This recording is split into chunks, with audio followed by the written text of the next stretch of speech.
नमस्कार दोस्तों, मैं दिनेश कुमार उपस्थित हूं आपके सामने। आज का ये आपका सा प्यारा सा सेशन लेकर के आपके अपने परिवार SSA अर्थात स्मार्ट स्टडी अप्रोच पे।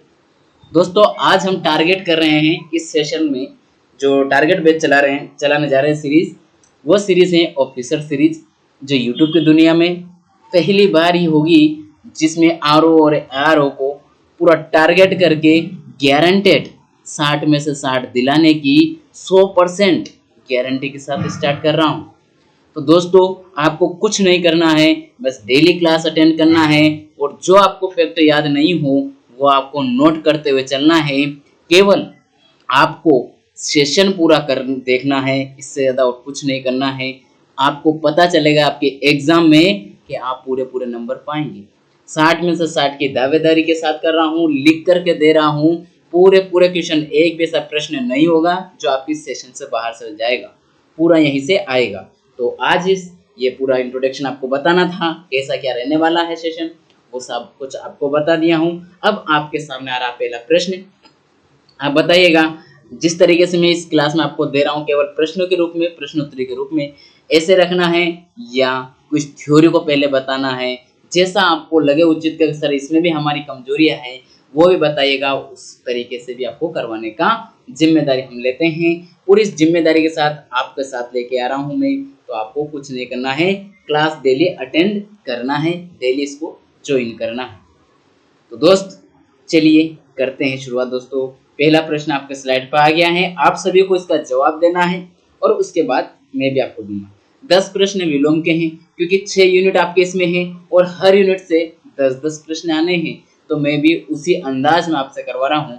आज केवल 20 प्रश्न लेके आया हूँ, ये इसलिए लाया हूँ आपको अवगत कराना था, इसलिए कम है प्रश्न। लेकिन अब इसके बाद आपको डेली पूरे पूरे प्रश्न मिलेंगे, तो आपको डेली क्लास अटेंड करना है बस। ठीक है, लगाइए जवाब। आपके सामने पहला प्रश्न है, मुक का विलोम शब्द है, और ये प्रश्न आपके प्रीवियस के आधार पे हैं। पहले 1-2 दिन की श्रृंखला में आपको ऐसा मिलेंगे जो प्रीवियस में पूछे गए प्रश्न हैं वही होंगे। उसके बाद मतलब जो अभी हुआ है, जो पेपर लीक हुआ था, वो कैंसिल हुए एग्जाम, वही मिलेंगे। उसके बाद में आपको कुछ और आधार वर्ष के लेकर के वो करवाएंगे और फिर आपका संभावित कैसे कैसे हो सकता है वो सारा आपको करवाया जाएगा। ठीक है, मुख का विलोम हमसे पूछा गया है, बधिर है, वाचाल है, मृदु स्वर है, कटुभाषी है। मेरे भाइयों, आपको ये विकल्प दिए गए थे, आप जरा बताइए बधिर क्या होता है? सुनना, कान, नाक ना, कान का बात हो रही है, सुनने वाली बात होती है बधिर मतलब। ठीक है, वाचाल मतलब बोलना हो रहा है और मुख मतलब कम बोलने वाला हो जा रहा है, वाचाल मतलब अधिक बोलने वाला हो जा रहा है। तो कहीं न कहीं मुख का विलोम यहाँ कौन सा हो सकता है? वाचाल। दिए गए शब्दों जो विकल्प है उसके अनुसार बात करेंगे। मृदु स्वर क्या होगा? मृदु मतलब मुलायम, आम मतलब कोमल भाषा, कोमल शब्द बोलने वाला। तो इसका कठोर हो सकता है, कटुभाषी मतलब ये हो रहा तो उसका उल्टा हो जाएगा दूसरा कुछ अलग, जो मैं आपको लिख करके भी लाया हूँ, आपको दिखाई दे रहा है। वाचाल इसका मुख का सही शब्द है। और कटुभाषी का मधु, कटु का मतलब हो रहा है कठिन, मतलब जो आपको कोई कड़वे शब्द बोल रहा हो उसके लिए। तो आपको उसका उल्टा बताना क्या हो सकता है? मधुर बोलने वाला हो जाएगा, मधुर भाषी हो जाएगा। ये सब में आपको पीडीएफ मिल जाएगा। पीडीएफ का मिलेगा, टेलीग्राम चैनल है, टेलीग्राम चैनल का नाम क्या है? स्मार्ट स्टडी अप्रोच, वहां मिलेगा। साथ में व्हाट्सएप चैनल भी है, आप व्हाट्सएप पे भी जुड़ सकते हैं। स्मार्ट स्टडी अप्रोच करके है हमारा टेलीग्राम चैनल और व्हाट्सएप चैनल है, वो ज्वाइन कर लीजिएगा, आपको वहां से मिल जाएगा। लिंक आपको कमेंट बॉक्स में मैं पिन कर दूंगा, दोनों की, टेलीग्राम की और व्हाट्सएप की। आप दोनों जा करके वहां से इसको ज्वाइन कर लीजिएगा, दोनों में वहां फॉलो कीजिएगा, आपको पीडीएफ वहां मिलता रहेगा, पल पल का अपडेट भी मिलता रहेगा। चलिए अगला प्रश्न की ओर चलते हैं। अगला प्रश्न है, ओरस का विलोम शब्द है। ओरस का विलोम शब्द है, प्रापक, वीरस, नीरस, दत्तक। तो भैया जी ओरस का होता है दत्तक, आप सभी को ज्ञात होगा, दत्तक ओरस का विलोम होता है। प्रापक क्या होता है? प्रापक का अर्थ होता है पाने वाला, किसी चीज को पाने की इच्छा रखने वाला, उसको प्रापक कहते हैं। वीरस, वीरस का विलोम सरस होता है और वीरस और नीरस एक दूसरे के समानार्थी शब्द होते हैं। निम्नलिखित में से कौन सा शब्द, कौन सा युग्म विपरीतार्थक नहीं है? अर्थात ऐसा युग्म, 4 युग्म जो दिए हैं उनमें से ऐसा युग्म जो विपरीत अर्थ को प्रदर्शित नहीं कर रहा है, वो कौन सा शब्द है, तो कौन सा विकल्प है? कोमल मृदुल, तरल ठोस, कठिन सरल, कर्कश मधुर। तो मेरे भाई साहब तरल का ठोस होता है, बिल्कुल सही लिखा है। कठिन का सरल हो जाएगा, सही लिखा है। कर्कश का मधुर, कर्कश मतलब कड़वी आवाज, और मतलब कड़वी कड़वी आवाज कर रहे हैं, कटी आवाज बोल रहा, तो मधुर मधुर आवाज हो गई। कोमल का अर्थ होता है सरल स्वभाव और मृदुल, ये एक दूसरे के समानार्थी हैं, कोमल और मृदुल।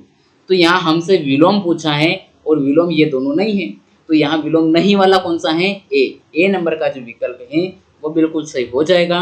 और इसी के साथ कोमल का विलोम क्या होगा, विपरीत क्या होगा?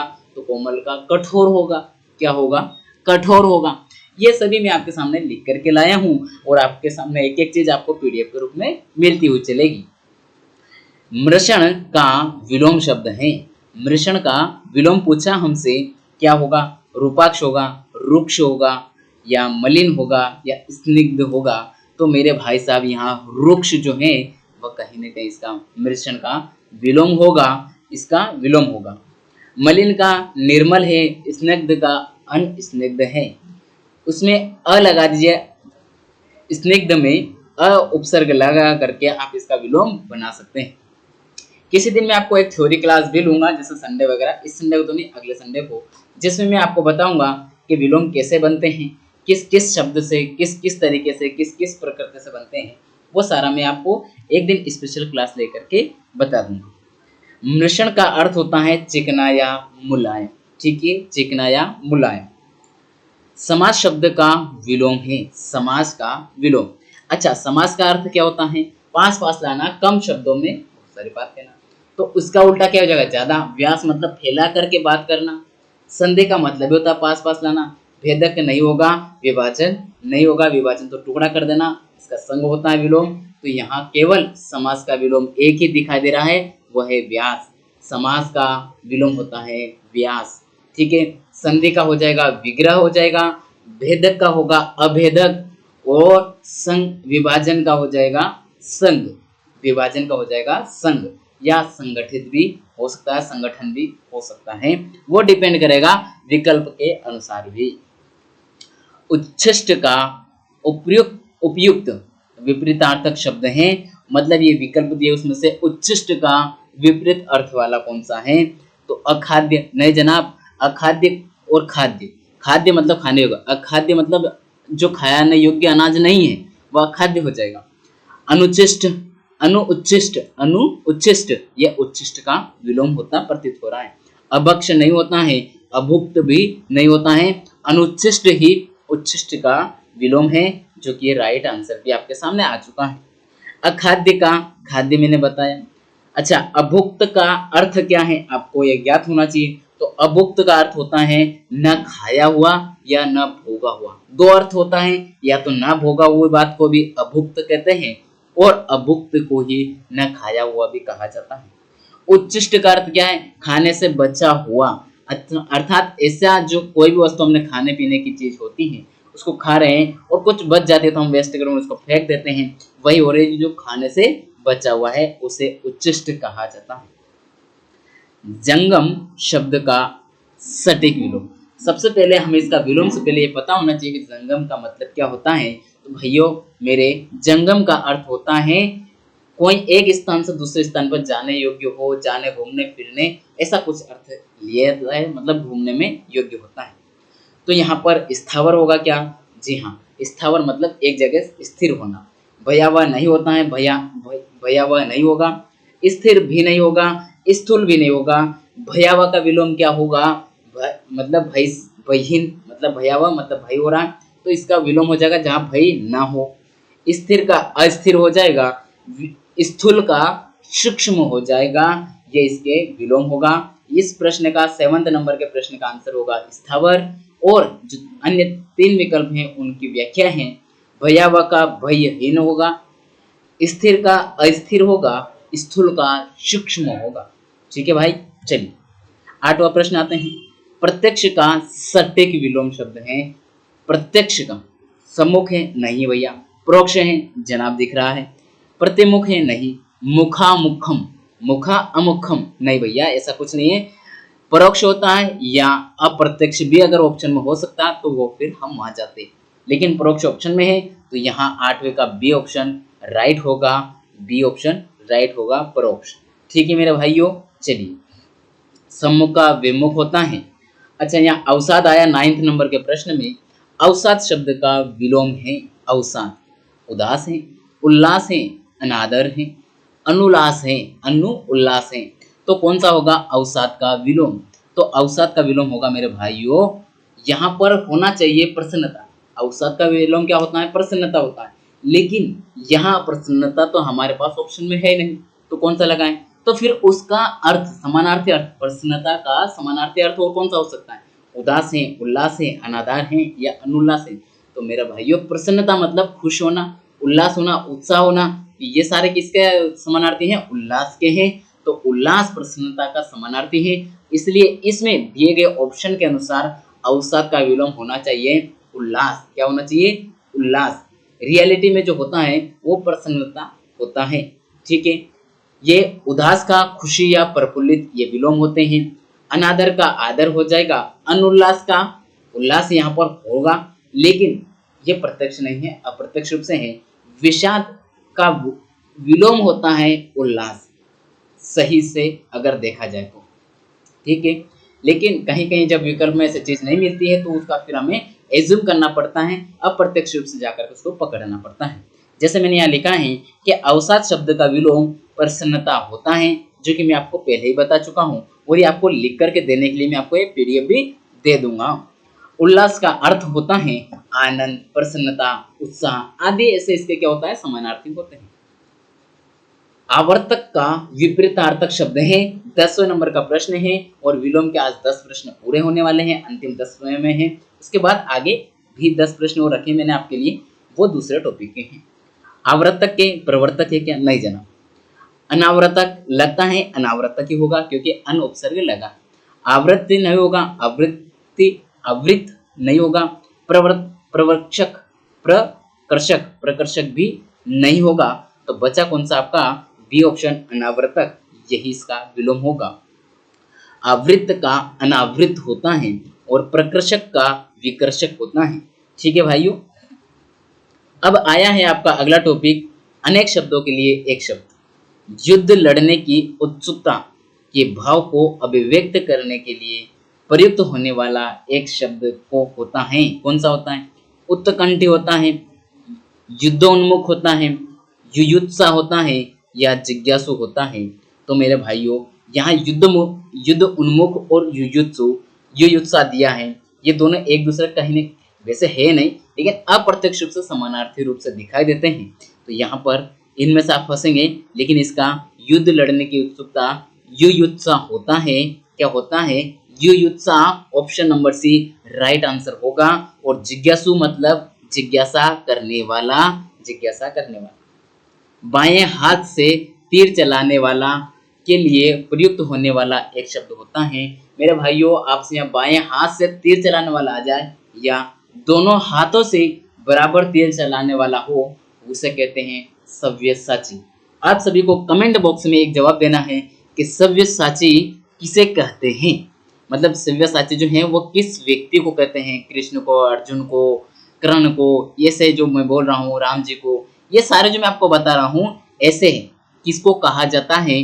सव्यसाची। ये आपको कमेंट बॉक्स में बताना है। ठीक है, तो यहाँ पर बाएं हाथ से तीर चलाने वाले को सव्यसाची कहा जाता है। जिसे कभी बुढ़ापा न आए, जिसे कभी बुढ़ापा न आए। मेरे भाइयों आपको ये पता होना चाहिए बुढ़ापा में कौन सी संज्ञा है, ये संज्ञा आपको कमेंट करके बताना है। बुढ़ापा, जिसे कभी बुढ़ापा न आए के लिए प्रयुक्त होने वाला उपयुक्त शब्द होगा अविनाशी, अजर, अवृद्ध, अमर। कौन सा होगा मेरे भाई? तो ये होगा कौन सा? बुढ़ापा ना आए मतलब वो युवा बना रहे, तो वो कौन सा होता है? अजर रहता है, अजर रहता है, अजर। इसके बाद में अविनाशी का जिसका नाश ना हो सके, और अमर न मरने वाले को अमर कहते हैं, मतलब वो हमेशा जिंदा रहता है। स्वेद से उत्पन्न होने वाला के लिए एक शब्द है। स्वेद से उत्पन्न होने वाले के लिए बात हो रही। तो मेरे भाइयों उत्पन्न का अर्थ होता है जन्मा हुआ, और ज का मतलब होता है जन। तो जहां ज लिखा है पीछे उसका मतलब हो जाएगा कि वो उत्पन्न हुआ। तो यहाँ तो चारों विकल्प में ज दे दिया, तो आपको फिर देखना पड़ेगा। उष्मज नहीं होता है, स्वेदज ही होता है, स्वेद से उत्पन्न होने वाला स्वेदज, ज प्रत्यय जोड़ दिया गया है और ये एक शब्द बन गया है। अंडज नहीं होगा, द्वेज नहीं होगा, यहाँ एक ही विकल्प सही जाएगा, 14 का बी राइट आंसर होगा स्वेदेज। बाकी डिटेल में दे रहा हूं, हर तरीके से आपको नोट करते हुए चलना है। उष्मज गंदगी से पैदा होने वाले कीड़े को कैसे कहते हैं? कौन से कीड़े को? जैसे मच्छर हैं, मटखल हैं, ऐसे जो होते हैं जो गंदगी में पैदा होने वाले कीड़े हैं, उसे उष्मज कहा जाता है, गंदगी में उत्पन्न होने वाले कीड़े को। अंडज जो अंडा से, जो अंडे हैं उससे पैदा होता है जीव, उस जीव को कहते हैं अंडज। द्विज जो 2 बार जन्म लेता है, जो दोबारा जन्म लिया है या 2 बार जन्म लेने वाला है, उसे द्विज कहा जाता है। जो युद्ध में स्थिर रहता है के लिए प्रयुक्त होने वाला एक शब्द है, जो युद्ध में स्थिर रहता है के लिए प्रयुक्त होने वाला एक शब्द पूछा है। युधिष्ठिर है, युद्ध स्थिर है, युधिष्ठिर है, युद्धाभ्यासी है। मेरा भाई यहाँ केवल एक ही शब्द लिखा है जो सार्थक है, बाकी सारे निरर्थक दिए हैं केवल आपको फंसाने के लिए। तो युधिष्ठिर जो युद्ध में स्थिर रहता हो उसे युधिष्ठिर कहा जाता है। ठीक है। युधिष्ठिर कुंती से उत्पन्न राजा पांडु के सबसे बड़े पुत्र को कहा जाता है। ये आप सभी को पता है, जानकारी के लिए दे दिया गया है। व्याकरण का ज्ञान रखने वाले व्यक्ति के लिए प्रयुक्त होने वाला शब्द की शुद्ध वर्तनी है। मतलब यहाँ शुद्ध वर्तनी हमसे पूछा है किसकी? व्याकरण का ज्ञान रखने वाला। सबसे पहले यहाँ 2 विकल्प पूछे। कैसे? हमसे पूछा है कि व्याकरण का ज्ञान रखने वाले को क्या कहते हैं। पहला एक शब्द में क्या कहेंगे वो पता होना चाहिए। उसके बाद में उसका लिखने का सही तरीका कौन सा होगा वो हमसे पूछा है। तो क्या व्याकरण? नहीं जनाब, ये तो पहले ही गलत लिख रहा है। व्याकरण बिल्कुल सही लिख रहा है। व्याकरण नहीं, ये भी नहीं होगा। व्याकरणज्ञ नहीं। बी ऑप्शन में दिए गए विकल्पों में अगर देखा जाए तो बी ऑप्शन पूरी तरह से संतुष्ट करता हुआ दिखाई दे रहा। बरसात बिल्कुल ना होने को अभिव्यक्त करने के लिए प्रयुक्त होने वाला उपयुक्त शब्द एक शब्द होता है। बरसात बिल्कुल ना होने के लिए, बरसात बिल्कुल ना होने को लिए मतलब सबसे उपयुक्त कौन सा हो जहां बरसात ना हो? बरसात बिल्कुल ना हो के लिए एक शब्द पूछा हमसे, ये को की जगह हो होना चाहिए। ठीक है। अकाल, अनवृष्टि, अल्पवृष्टि, अनावृष्टि। तो भैया जहाँ बरसात बिल्कुल न हो अनावृष्टि होता है। क्या होता है? अनावृष्टि होता है। और बाकी विकल्प का भी आपके सामने डिटेल है। क्या है? अकाल मतलब जैसे भूखमरी। कैसे? एक शब्द में कहे तो भूखमरी, अकाल। कैसे? लंबे समय तक अगर बारिश ना होगी तो वहाँ खाद्यान्न उत्पादन नहीं होगा और ऐसी स्थिति फिर वहां पर भूखमरी की पैदाइश हो जाएगी, ये स्थिति वहां बन जाएगी। इसलिए अल्पवृष्टि मतलब कम वर्षा होना, अल्पवृष्टि मतलब कम वर्षा होना, और अवृष्टि अनवृष्टि कुछ नहीं होता है, निरर्थक शब्द है भाई। ठीक। अब यह 18वां प्रश्न जो है ये अलग अंदाज में है कि परित्यक्तता शब्द का प्रयोग होता है। अर्थात यहाँ एक शब्द हमें दिया है और उसका अनेकार्थी शब्द, उसका अर्थ हमें ज्ञात करना है। क्या है? उस स्त्री के लिए जिसका पति मर गया हो उसे परित्यक्ता कहते हैं क्या? नहीं जाना, ऐसा कुछ नहीं है, ये तो गलत बात हो रही है। उस स्त्री के लिए जिसके पुत्र पति हो, पुत्र और पति हो के लिए परित्यक्तता कहते हैं क्या? नहीं जना, ये भी गलत हो जा रहा है। उस स्त्री के लिए जो पर पुरुष से प्रेम करती हो, अर्थात अपने पति को छोड़कर किसी और पुरुष से प्रेम करती हो, उसके लिए क्या? नहीं जनाब, ये भी गलत हो जाएगा। उस स्त्री के लिए जो पति के द्वारा छोड़ दी गई हो, बिल्कुल जनाब, पति के द्वारा छोड़ दी गई स्त्री को ही परित्यक्तता कहा जाता है। तो जनाब फिर 3 विकल्प को क्या कहेंगे? जिस स्त्री का पति मर गया हो उसे तो विधवा कहेंगे, और उस स्त्री के लिए जिसके पुत्र और पति हो दोनों है तो वो तो बीवी होती है, बीवी होती है। उस स्त्री के लिए जो पुरुष पर पुरुष से मतलब दूसरे प्राय पुरुष से अपने पति को छोड़कर किसी और से प्रेम करती हो उसको परकिया कहा जाता है, परकिया कहा जाता है। ठीक है भाई, चलिए आगे बढ़ते हैं। नित्य दिन दुखियों को भोजन देने की व्यवस्था, मतलब प्रतिदिन आप दुखी व्यक्तियों को, दिन दुखी जिनको 2 टाइम का खाना नहीं मिलता समय पे, उनको आप भोजन देने की व्यवस्था करते हो, तो उसके लिए क्या एक शब्द होगा? के लिए प्रयुक्त होने वाला एक शब्द होता है सदाव्रत, सदाव्रत जिसको कहते हैं, प्रसादी है, आहार व्यवस्था है, नित्य भोजन है। नहीं जनाब, सदाव्रत होता है, सदाव्रत का अर्थ होता है कि दिन और दुखियों को भोजन कराना। ठीक है। प्रसादी जिसका अर्थ होता है प्रसन्न करने वाला या प्रेम उत्पन्न करने वाला, दो सेंस में इसका अर्थ लिया जाता है प्रसादी का, प्रसन्न करने वाला या प्रेम उत्पन्न करने वाला। आहार व्यवस्था किसी व्यक्ति या परिवार के लिए संतुलित भोजन का आयोजन करना, ये होता है आहार व्यवस्था। आहार का मतलब क्या होता है? भोजन। ठीक। अप्रत्याशित, अप्रत्याशित शब्द के लिए कौन सा वाक्य उपयुक्त है? जिसकी आशा न की गई हो, जो अवश्य होने वाला हो, जिसकी संभावना न हो, जिसकी आशा की गई हो। अप्रत्याशित की बात हो रही है भाइयों यहाँ पर, तो क्या होना चाहिए? जिसकी आशा नया की गई हो, जिसकी कल्पना ना की गई हो, जिसके आने की हमें कोई ये नहीं थी पहले से। अप्रत्याशित, पहले हमने कुछ सोचा नहीं था, उसकी बात हो गई। तो जिसकी हमें आशा नहीं थी वह हो गया। ठीक है। जैसे कि हर कोई चाहता है कि मेरी फर्स्ट रैंक हो, लेकिन वो आशातीत हो जाएगा जैसे फर्स्ट रैंकर बनने के लिए। ठीक है। तो उसके लिए आपको क्या करना पड़ेगा? डेली क्लास अटेंड करना पड़ेगी दिनेश सर की, क्योंकि 60 में से 60 नंबर दिलाने की गारंटी हमारी है। जो अवश्य होने वाला हो, अवसंभावी इसका राइट आंसर होगा। जिसकी संभावना हो, संभाव्य हो सकता है एक सेंस में, जिसकी संभावना हो। अगर आपसे पूछ ले कभी तो संभाव्य इसका लगा दीजिएगा, और कुछ इसका और दूसरा आंसर और आपको मिलेगा भी नहीं। जिस आप देखिएगा किसी भी किताब में जिसकी संभावना हो, आपको ये इसका डैश खाली छोड़ देगा, इसका लगाएगा नहीं। ये केवल और केवल दिनेश सर की क्लास में मिलेगा। जिसकी आशा की गई हो, अप्रत्याशा, अप्रत्याशा उसको कहा जाता है जिसकी आशा की गई हो। सॉरी, अप्रत्याशा नहीं, प्रत्याशा। अप्रत्याशा तो क्या हो जाएगा? जिसकी आशा ना की गई हो। उस सेंस में भी अप्रत्याशित भी होता है और अप्रत्याशा भी होता है, लेकिन प्रत्याशा का इसका क्या होगा? जिसकी आशा की गई हो। प्रत्याशा का विलोम होता है अप्रत्याशा। ठीक है, विलोम भी ध्यान रखिएगा। तो प्रत्याशा मतलब जिसकी आशा की गई हो। ठीक है, बात क्लियर है? थोड़ी उच्चारण मिस्टेक हुई, इसलिए क्षमा चाहेंगे। आज की इस क्लास में हम यही रखते हैं। 20 प्रश्न लेकर आए थे आपके लिए, जो कि आज की श्रृंखला में कंप्लीट हुए। और अगर आप पहली बार हमारे इस चैनल पर आए हैं तो चैनल को सब्सक्राइब करें और बेल आइकन ऑन कर दें, ताकि आपको तुरंत जैसे मैं वीडियो अपलोड करूं आपको अपडेट मिल जाए। क्लास डेली होगी, डेली आपको प्रैक्टिस सेशन दिया जाएगा। आप निरंतर बने रहिए हमारे साथ। किसके? स्मार्ट स्टडी अप्रोच के साथ। टेलीग्राम चैनल ज्वाइन कर लीजिए, वहाँ पीडीएफ मिल जाएगा।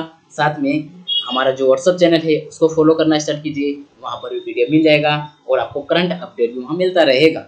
बाकी आपको कैसा लगा सेशन, इसके बारे में कमेंट बॉक्स में अवश्य बताइए। मिलेंगे कल अगले सेशन के साथ, तब तक के लिए जय हिंद, जय भारत।